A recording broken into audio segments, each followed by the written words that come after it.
We know the KTM RC16 that was born right here in Austria. So do you think this track will allow you to be fighting at the front again this weekend? We always seem to find something at this Grand Prix every year. I think the style that our bike works with, the late braking, really stopping and going, it kind of helps us. The team are working incredibly hard. The guys at the factory are non-stop, so for me it's just a matter of time until we get the podiums and hopefully wins right again. Yeah, for sure. At the end, like you say, our bike was born in a few kilometers from here, and for this, or we don't really know why, it's one of the best tracks for our bike. Good morning and welcome back to a beautifully sunny Spielberg. What a picture that is, a sight you will never get tired of seeing. Always great to see him back in action. Always great to see that big smile, isn't it, back on the face. There is Pol Espargaro. You can see some of the updates that have come on his factory KTM. There's a different engine underneath the Spanish rider, different exhaust, different aero. Tell us about the new aero we saw on the back of the bike. Did that make any difference? Did you feel any difference? Yeah, we feel a difference. That's why we bring it, because I think in the test we were very, very quick in one lap and also in the rhythm. KTM have to do something though, Lewis, because the trophy cupboard has been bare for Binder since those 2 second places in Qatar. Binder should be okay here. He should knock Acosta out here if he gets this final corner right. Binder moves up into 5th place. He is the only KTM through to Q2. Acosta joins Miller in Q1. I was really happy that I managed to put a good lap together. It's always nice to go to bed tonight knowing you're through to Q2. The changes I want to make tomorrow are really to improve on used tyres, to be more consistent when the grip goes away. So that's my priority right now, and that's the step I want to make for tomorrow. Pedro Acosta, he's gone down at 2B. Pedro Acosta, again. He's not even arrived at the braking zone. He has lost that at high speed. Oh, that's a big one. Oh. That's another big one. It's Acosta again. 3.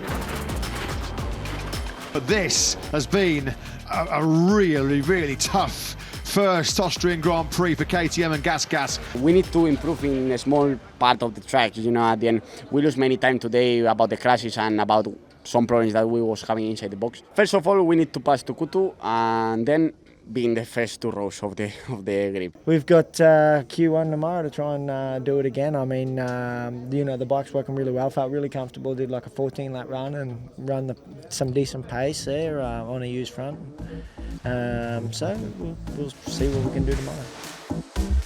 Great to see the grandstands filling up nicely here ahead of qualifying and Tito sprint action on Sprint Saturday here for MotoGP.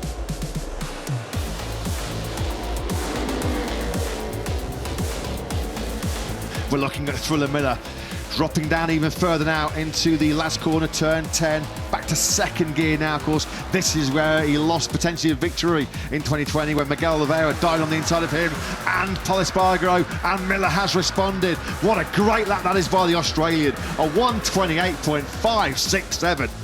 Over the line, Acosta goes, and it is not good enough. Not good enough. How close? The 2 factory KTMs make it 3 in Q2.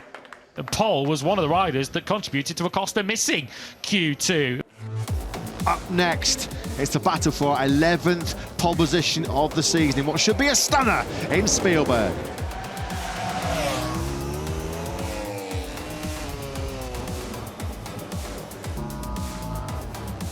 Going from the Q1 to the Q2, we were in the Q2 trying to make a good lap time, and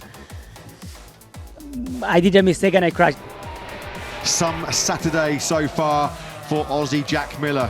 Starts from the middle of the second row in 5th place.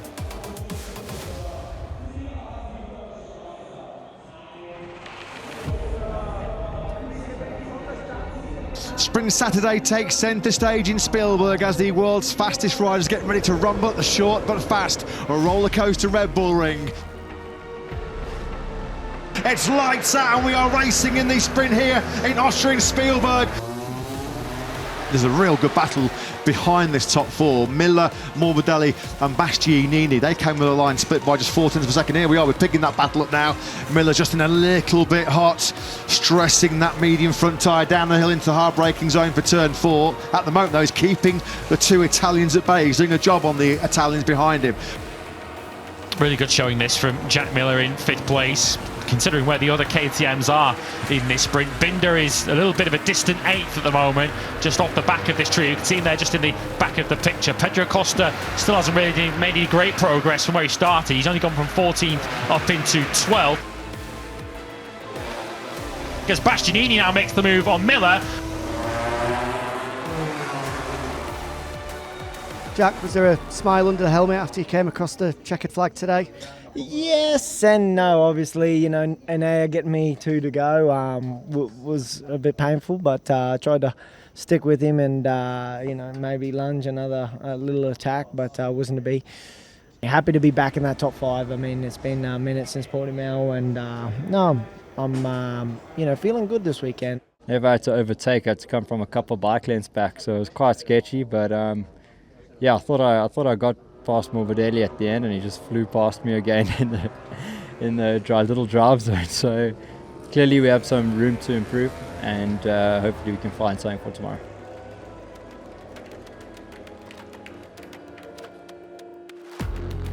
Over 150,000 fans then is the weekend attendance here in Spielberg. Can KTM take a victory, or will Ducati once again paint the town red? Green flag clears, it's lights out, and we are racing in MotoGP here in Austria.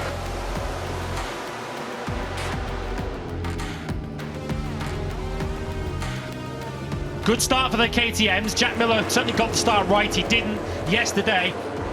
This is the chasing pack being led by Jack Miller. It's a battle of the factory KTM. Well, Binder is in a good position now. This KTM versus KTM. They better be careful though, not to run into each other, but also they're putting themselves under pressure from Marco Bezzecchi. Yeah, at least they're swapping the same paintwork, I guess. In front they go on the KTM grandstand here. Through the 2 or 3 left-handers at the Red Bull Ring, 6 and 7. Then they'll flick it hard right now, going through turn 8. Great battle this between Bezzecchi and Miller. They've swapped places 3 or 4 times now in the last half a lap. Yeah, I just got to give Binder a shout out because 12th on the grid and lap 7 he takes 4th. It's pretty damn impressive. But he wants to be KTM's leading light here today. Oh, Miller's gone down. Miller out of 6th place. Miller's gone down in the chicane. Pushing a little bit too hard. I mean, was trying to hang in there. Had the bike pretty mellow, especially off 3, 5. Just trying to save that left right hand side of the rear tyre. So you know, I was yo-yoing a little bit towards the other boys, but trying to just stay relevant in the fight and you know, play the long game, but didn't get there in the end. You know, the coming there a little bit hot, front started bouncing, and that was that. This is the battle for 4th. It's a pretty intense battle as well, isn't it? Here goes Marquez trying to use the element of surprise on the inside of Binder. Binder runs in hot, he runs in wide, and Marquez goes through.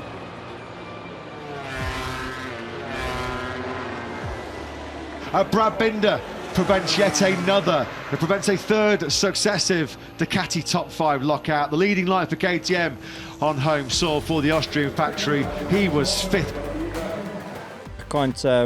I can't ask for more today, to be honest. I felt like I gave my absolute best from the beginning to the end. I really try to make 0 mistakes, just try to get into a good rhythm and push to the end without trying to murder the tyre. And yeah, we managed to get home with it in a decent state. So yeah, good to finish top 5. Of course, I wanted a lot more for our home Grand Prix, but yeah, I think we figured some good things out this weekend, and let's try keep building from there.